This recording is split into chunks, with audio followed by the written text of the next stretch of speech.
Vamos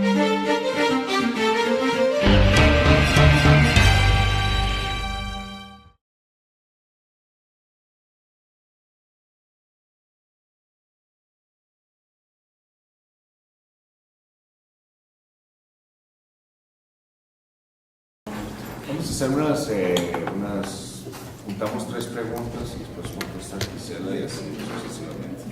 Sí. Bueno, mi nombre es Katia Pérez y soy alumna del doctorado de Ciencias Sociales aquí en Flaxo. Y una duda, nada más, curiosidad, cuando empezaron en la formación del proyecto, me llamó la atención que no sé si querían relacionar de alguna manera el nivel de conflicto y la estructura de las redes o esa relación, ¿cómo salió? Ok. Benjamín de aquí en Flaxo.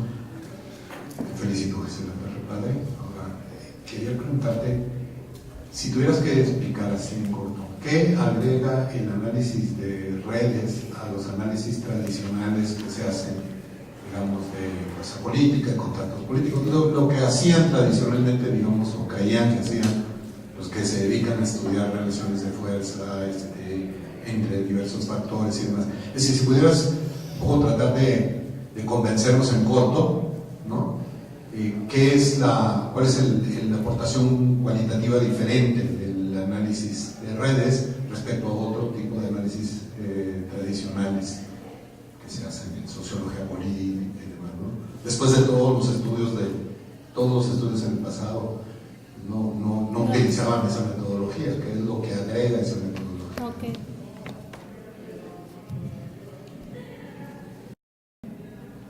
Voy a hacer trampa porque yo tengo como 3. Mi nombre es Irma Méndez de Hoyos, soy profesor investigador de aquí de la Flaxo México. Felicidades, Gisela. Estoy realmente fascinada, me parece que es súper sugerente, pero también estoy en shock, la verdad. Estoy en shock porque, bueno, hicimos juntos, participamos en un proyecto sobre gobernanza, redes, y bueno, desde la teoría, las redes son fascinantes, ¿no? O sea, las redes pareciera lo más fantástico que le puede pasar a una sociedad, son horizontales, motivan participación, pero además, digamos, el elemento, digamos, para mí sustantivo, crítico en este momento es que, según la teoría, las redes sí pueden solucionar problemas públicos, es decir, están vinculadas a eficacia, a eficiencia. Esa es la teoría. Claro que ha habido, ¿no?, una gran cantidad, digamos, de evidencias que ponen en tela de juicio esto. Sin embargo, digamos, hay quien todavía las defiende de manera muy enfática, particularmente en Europa. Siento, digamos, que la evidencia que presentas en alguna medida lo que plantea es eso, es decir, las redes a lo mejor garantizan mucha satisfacción, participación, a lo mejor en algunos casos horizontalidad, pero eficiencia y eficacia, o sea, solución de problemas públicos, no. Y eso es dramático, porque entonces, digamos, las redes, una parte de lo que sostiene las redes, la legitimidad de las redes, es que sean capaces de solucionar los problemas públicos que hoy ya no puede solucionar el gobierno. Pero si las redes tampoco lo solucionan, estamos así como, ¿y quién entonces podrá ayudarnos? Esa es mi primera, perdón. Me gustaría que nos platicaras un poco más de esto de la aristocracia participativa, ¿no? ¿Qué es? ¿En qué consiste?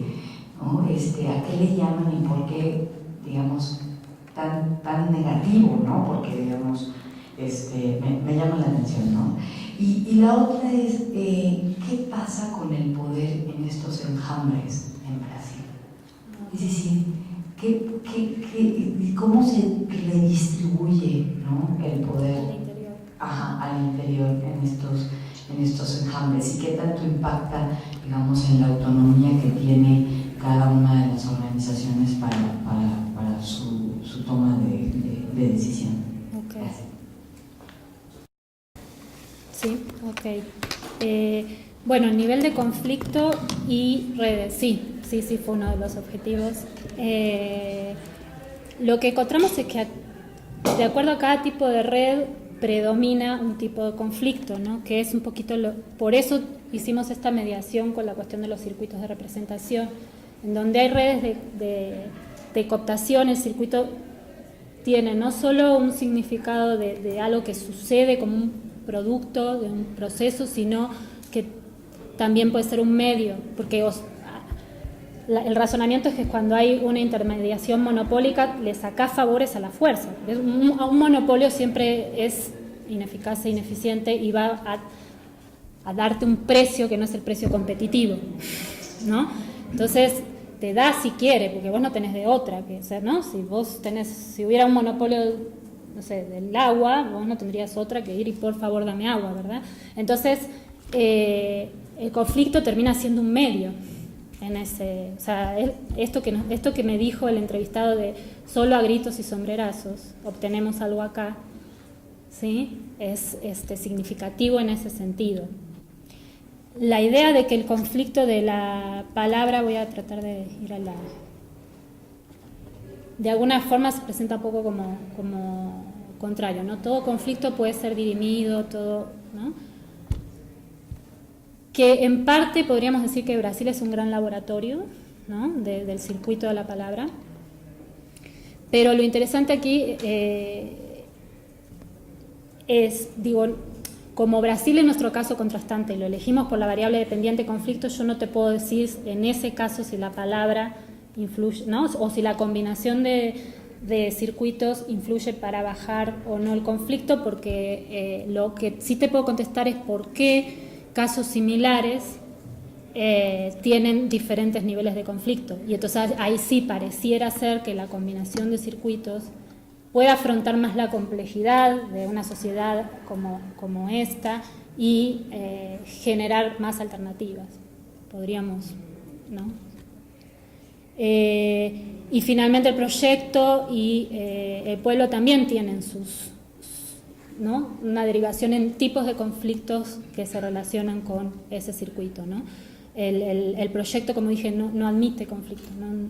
El conflicto se tiene que resolver en otra parte. Y es interesante porque hay mucho conflicto en torno, por ejemplo, a la asignación de proyectos en Oaxaca. Digo, bueno, está bien, Oaxaca puede decir, bueno, predomina la fuerza. Puede ser, ¿no? Esa descombinación entre proyecto y fuerza se genera un círculo ahí ¿no? que vicioso que va creciendo, ¿no? y impugna especialmente al circuito de proyecto. Y el circuito de pueblo te da un tipo de conflicto que es constitutivo. O sea, para darte una anécdota, cuando estaba haciendo el trabajo a campo me hospedé en la casa de una investigadora que era chavista, pero enfrente, porque había varias casas, ¿no? Enfrente había una investigadora que era antichavista. Yo le avisé a la investigadora chavista que yo iba a ir también a hablar con la antichavista. Entonces la antichavista me pasaba a buscar a veces y la chavista le decía, qué lindo día. Y la otra decía, ¿lindo? No veo que sea un lindo día. Y lo que quiero decir con esta anécdota, hasta el clima estaba polarizado, ¿no? Es que forma parte de constituir esta movilización. Porque lo que quiero es implantar una nueva hegemonía, un partido monopólico, y no puedo hacerlo de otra manera que subiendo la apuesta, ¿sí? Entonces esa sería la relación. La otra, ¿qué agrega el análisis de redes? Pues la voy a unir un poquito con la pregunta que me encantó, porque este proyecto además surgió un poco de la participación en ese otro proyecto que comenta Irma. Estoy usando las redes en un sentido descriptivo, analítico, y describir adecuadamente es un principio de empezar a explicar. Hay nuevas metodologías que nos pueden decir de determinado tipo de redes qué otro tipo de redes se pueden derivar, ¿no? Entonces la red misma se convierte en causalidad. Eso es importante aclararlo, ¿no? Yo no estoy usando esa metodología aún, ¿no? Necesito varias mediciones históricas en el tiempo para poder utilizarla. ¿Qué agrega el análisis de redes? Yo creo que agrega hablar de redes sabiendo de qué se está hablando, y eso lo uno con lo que dice Irma. al usar el análisis de redes te das cuenta que las redes no son de por sí blancas palomitas, horizontales, como se suele usar en la teoría de gobernanza, por ejemplo, y mucho. El análisis de redes, y especialmente todo lo desarrollado con respecto a medidas de centralidad, te ayuda rápidamente a desenmascarar ese mito. Hay ciertas condiciones en las que las redes entendidas como teoría de grafos sí generan redes horizontales y otras en las que no. Digo, de hecho, la teoría de grafos, hay un libro hermoso, a mí me encanta, que es de Frank Harari, que se llama Graph Theory, en donde al final vienen todas las posibles formas que pueda asumir una red, ¿no? De estrellas, de árboles, de distintos tipos de árboles, de distintos tipos de estrellas, etc. Y eso ya, solamente eso, ya te da la posibilidad de que esta palabra red no tiene un contenido normativo necesario. Entonces, el poder describir bien y con mucha precisión y con medidas específicas, porque yo no quise ponerme muy técnica, no presenté aquí los cuadros de las medidas que se desprenden del grafo. Dije que el grafo se puede convertir en una matriz binaria, donde 1 es sí hay relación y 0 es no hay relación, y de ahí se desprenden infinidades de posibilidades de medición. El poder mostrarlo con esa precisión nos permite hablar con más propiedad, ¿no? Y no mezclarnos con conceptos a los que se les asigna desideratums normativos, que en mi opinión, en el caso de la discusión sobre gobernanza, no ayudan, en mi opinión, no ayudan, ¿no? a entender frente a lo que estamos, menos en América Latina. No sé, puede ser que en Holanda, ni sé, ¿sí? Porque hoy en día no es casual que hoy en día algunos de los que estaban discutiendo gobernanza estén discutiendo sobre neopatrimonialismo, o sea, sobre cómo las élites capturan estas redes. Entonces, bueno, la verdad no me sorprende para nada.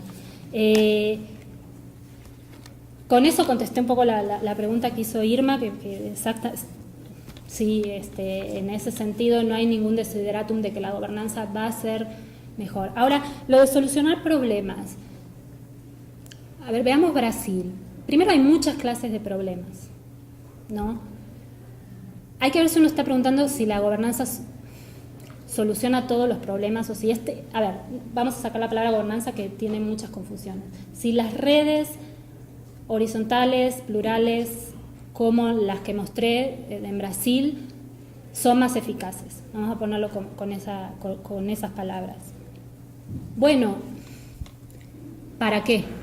Es una pregunta importante porque estamos en sociedades pletóricas de problemas. Entonces, yo lo que creo es que es el gran desafío. Nos falta, por ejemplo, medir si este tipo de redes, y en Brasil es hoy una de las grandes discusiones, ayudan o no a resolver problemas de desigualdad.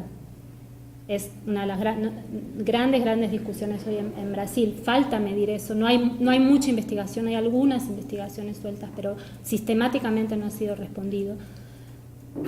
Pero, por ejemplo, sí hay bastante consenso en que resuelve problemas de legitimidad, ¿no? Pareciera que hay algunos indicadores de que resuelve un poco mejor problemas relacionados con pobreza en Brasil, ¿sí? Pero está en pañales el asunto. De todas maneras, yo creo que también va a haber que pensarlos como trade-off, ¿no? ¿Qué se ganó y qué se perdió? O sea, esto, ¿no? Puede ser más lento, pero ¿qué se ganó? O viceversa, queremos más rapidez, ¿qué perderíamos, no? Ese es un dilema viejo de las ciencias políticas, ¿no? Unanimidad versus mayoría, ¿no? O sea, si queremos más participación, o sea, si yo digo pintemos esta pared de amarillo, así jerárquicamente voy a hacerlo más rápido, ¿verdad?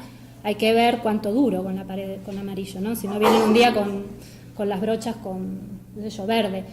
Si quiero generar unanimidad aquí, ¿no? Entre todos los miembros hoy en esta tarde, pues me voy a tardar un montón, pero probablemente la pared en el color que decidamos dure más tiempo, ¿no? Entonces, bueno, a veces yo creo que en esta vida las cosas son trade-off y habría que ver qué yo creo que se está generando un trade-off. Ahora, el tema de la desigualdad es fundamental porque los movimientos que dieron vida en Brasil a a estas experiencias de innovación democrática son movimientos de izquierda, así que el tema de la igualdad obviamente es un tema de la agenda y eso me lo encontré mucho en las entrevistas. Y no tienen ningún problema en hablar de Karl Marx y de decir que lo que ellos quieren es resolver eso. Entonces yo creo que ese sí es un punto importante, más allá de los trade-offs, ¿no? Aristocracia participativa. Bueno, uno de los que están ahora estudiando neopatrimonialismo me dijo, eso es neopatrimonialismo. A ver, por un lado sí, por otro no. A ver, las élites en Bahía, Brasil, en el nordeste, uno de los estados más pobres de Brasil, eran las élites carlistas. O sea, el carlismo, ¿quién era? Carlos Antonio Magallanes era un cacique, ¿sí? Un coronel, se le dice en Brasil, que centralizaba y aglutinaba a las fuerzas políticas, ¿no? De Bahía. Todas estas redes, estos movimientos que tienen también que ver con los movimientos por la tierra, que eso, hay mucha participación, todavía no han podido entrar, pero en la región cisalera, en donde estudié, sí.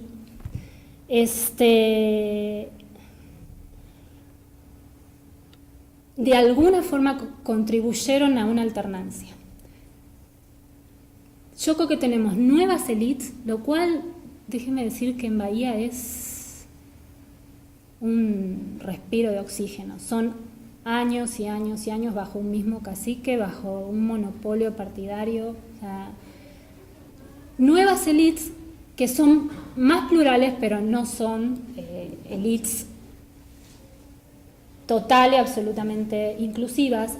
Y lo que creo yo es que, ok, ya tenemos las redes, me parece que hace falta un poco más de regulación, en el sentido de, sí tiene que haber un tercero que esté regulando qué pasa con los municipios alejados o más marginales que no las tienen, porque el poder de movimiento de estas redes es tan alto que terminan siendo los primeros que obtienen los recursos que haya, ¿no?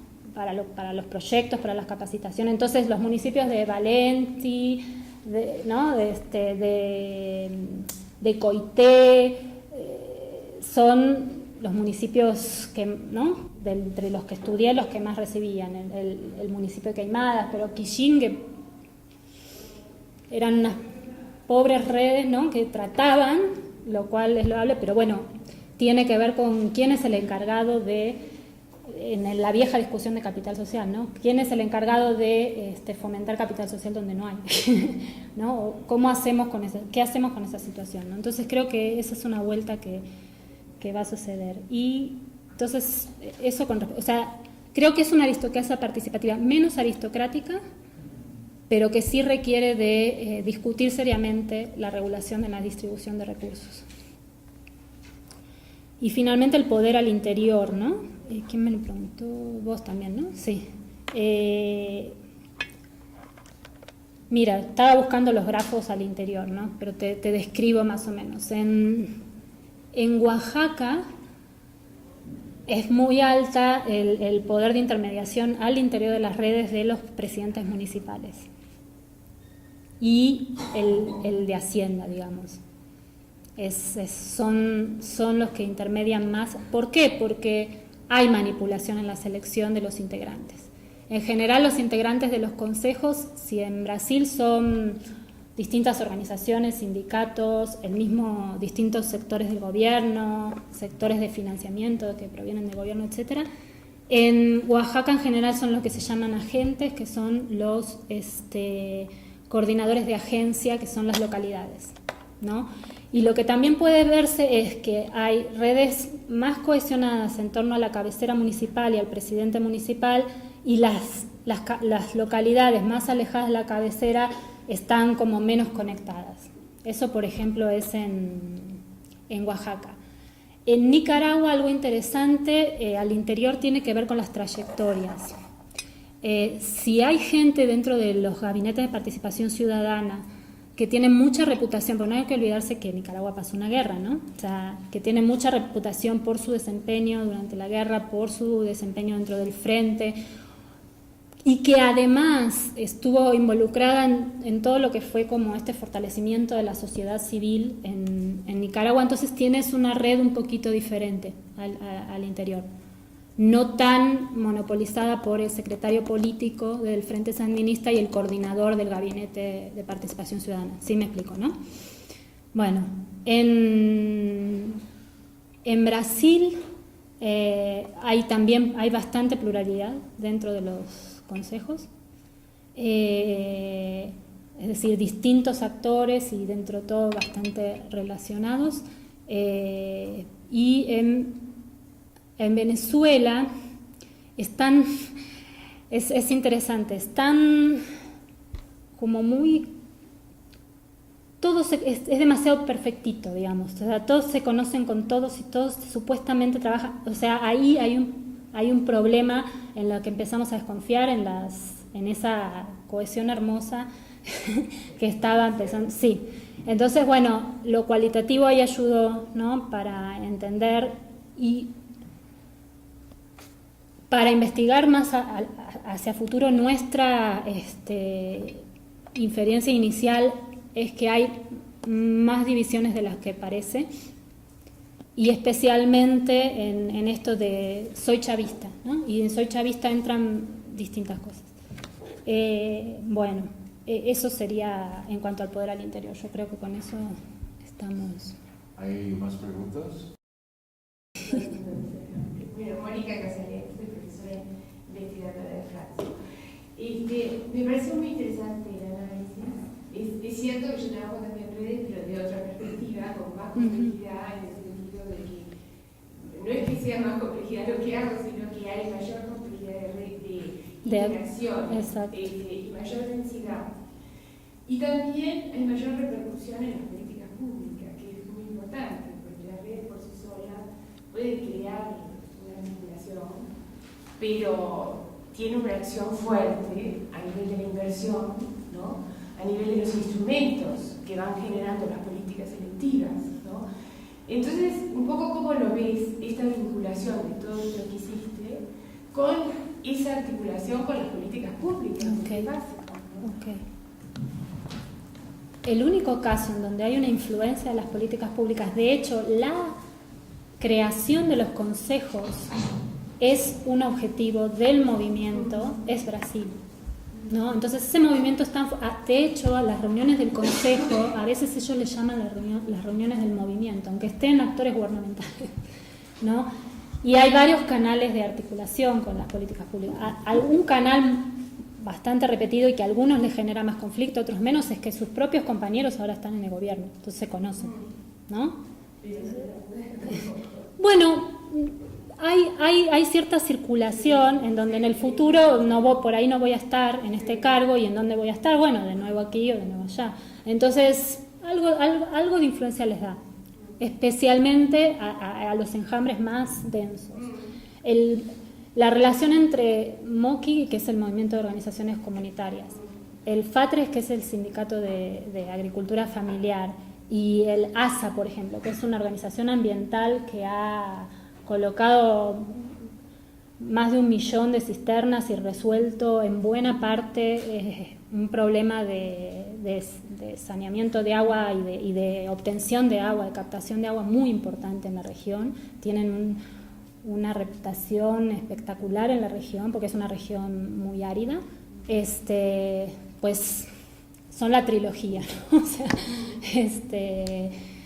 Dios, el Hijo y el Espíritu Santo, porque están, ¿no? O sea, cuando nosotros hicimos también entrevistas a miembros de la Secretaría de Agricultura Familiar, porque hay 2 secretarías de agricultura, una para empresarios y otra para familias o pequeños emprendimientos. Eso ya nos habla de distintas, o sea, las élites empresariales no están metidas en esta red, es otra red, ¿no? Pero, o sea, a partir del gobierno... Esas sí son redes aristocráticas. Sí, bueno, comparadas con las otras sí, pero digo, es toda una política de Lula, ¿no? Digo, y de la presidencia de Lula separó en 2 la política agraria. Entonces, digo, para la Secretaría de Agricultura Familiar no se puede saltar así nomás lo que piensen, por ejemplo, estos 3 actores que han construido el movimiento y la alternancia en Bahía, ¿no? Entonces son importantes. Sí. Los otros podría decir que están bastante amolados en cuanto a su posibilidad de influencia. Venezuela puede ser que sea una cosa más de hormiga, de presentar proyectitos, pero con poco control, y es más como muy variado y muy heterogéneo, y es difícil de medir, ¿no? Cuánto se han podido influir. Al parecer, mi opinión es más de arriba hacia abajo para generar esta movilización. Pero no tengo datos así agregados, digamos. Entonces, bueno, y Nicaragua ya lo vimos, o sea, son operadores de proyectos, no influyen en las decisiones. Sí, no, Nicaragua es, triste ver gente que estuvo involucrada en una guerra y que hoy en día hasta es perseguida por sus propios compañeros. Es una historia, pero no me quiero alargar en anécdotas. Es una historia fuerte, muy, muy, muy fuerte, sí. Sí.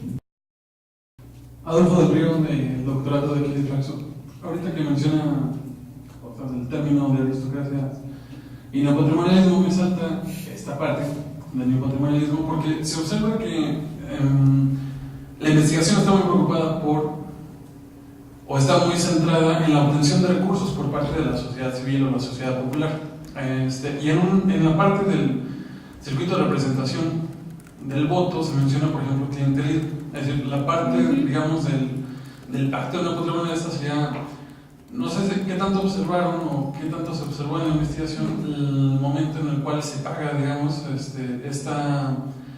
esta capacidad de intermediación cuando se intercambia por clientelismo, la creación de legitimidad, la creación de identidad política con el grupo que les da el recurso a estos diferentes sectores, a estas diferentes secciones. Entonces, digamos, el momento de pagar este tipo a través de legitimidad o creación de apoyo o aquiescencia política.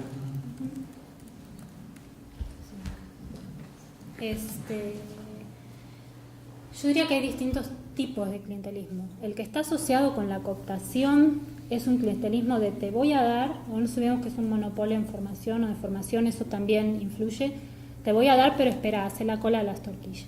O sea, vas a recibir algo, pero selectivamente, ¿no? O sea, y vas a tener que golpear la puerta, ¿no? Los gritos y los sombrerazos. Vas a tener o sea, finalmente hay una especie como de competencia perversa abajo por pocos recursos, ¿no? Un monopolio inteligente, el priismo fue un monopolio impresionante, un monopolio de una ingeniería muy interesante, porque no repartía, podría haber repartido menos de lo que repartía, pero no repartía lo que podría haber repartido de ser un sistema competitivo, ¿no? O sea, no llega al óptimo, ¿no? Al que supuestamente llega, ¿no? La competencia, pero sí repartía algo, ¿sí? Y la cooptación tiene que ver con eso, con ir seleccionando quién. Entonces, si eras de hueso colorado durante mucho tiempo, ibas a recibir algo. El clientelismo de la movilización es diferente, es recursos más inmediatos y más masivamente. O sea, no nos olvidemos que tengo que tratar de construir un partido monopólico, ¿no? Entonces, mientras no lo tenga construido, ¿no? No puedo pasar a ser monopolio y pasar a la cooptación. Entonces yo diría eso. Brasil, hay algo interesante también que me estoy comentando. Estas dinámicas de innovación democrática en Brasil, muchas veces, podríamos ver la participación entendida como se entiende en Brasil como un bypass al clientelismo. Es decir, muchos dicen, del movimiento, o sea, queremos hacer estos consejos para discutir sobre recursos acá, con el gobierno directamente y no tener que estar dependiendo del diputado carlista que antes era el que me hacía el puente. ¿Sí? Entonces es interesante eso en Brasil. No quiere decir que haya desaparecido el clientelismo más en estos municipios más alejados, etcétera, pero sí podemos pensar la participación como bypass. En el caso de Brasil, al clientelismo, en los otros casos son bypasses ya gástricos, o sea, intentan construir, ¿no? En Nicaragua y en Venezuela otro estómago, ¿no? O sea, que se digiera por ahí lo que sea. Y en Oaxaca no es bypass porque es muy simulado, ¿no? Entonces, no sé si te da alguna pista, ¿no? De clientelismos. Oye, ¿en qué medida dirías que el hecho de que Brasil tiene más circuitos de representación lo hace más democrático versus Nicaragua y bueno, los otros tres países que vi que tienen dos? O sea, mientras 3 de tus 4 casos tienen 2 circuitos de representación, Brasil tiene 4 circuitos de representación. ¿Qué implicaciones tiene para, digamos, como el grado, nivel, ¿no?, de democracia y calidad de la democracia? ¿Nos habla de mejor calidad de democracia, menos, o no habla de eso? Ok. Mira, en el sentido, como lo veo en este estudio, es que aumenta la calidad de la representación. Entonces podríamos derivar, ¿no?, en algún índice, etcétera, que aumenta la calidad de la democracia. Pero ¿por qué aumenta? Porque te da distintos caminos por donde llegar. Si estás atrapado en un camino, pues estás atrapado. Como dicen aquí, ya te molaste. Entonces, excepto que sea el único camino más esplendoroso, que en realidad los únicos caminos tienden a ser ineficientes, como un monopolio, como lo que comenté de los monopolios, tienden a ser ineficientes. Bueno, yo creo que aquí terminamos. Les agradezco muchísimo su participación. Sí, muchas gracias. Y el próximo lunes no vamos a tener un profesor de la facultad, va a venir un economista chileno, ¿no?, el señor José Gabriel Palma, quien va a dar una conferencia magistral sobre los partidos de izquierda en América Latina. Y con esto quiero otra vez invitarlos a darle un aplauso a Gisela por su exposición. Gracias a ustedes.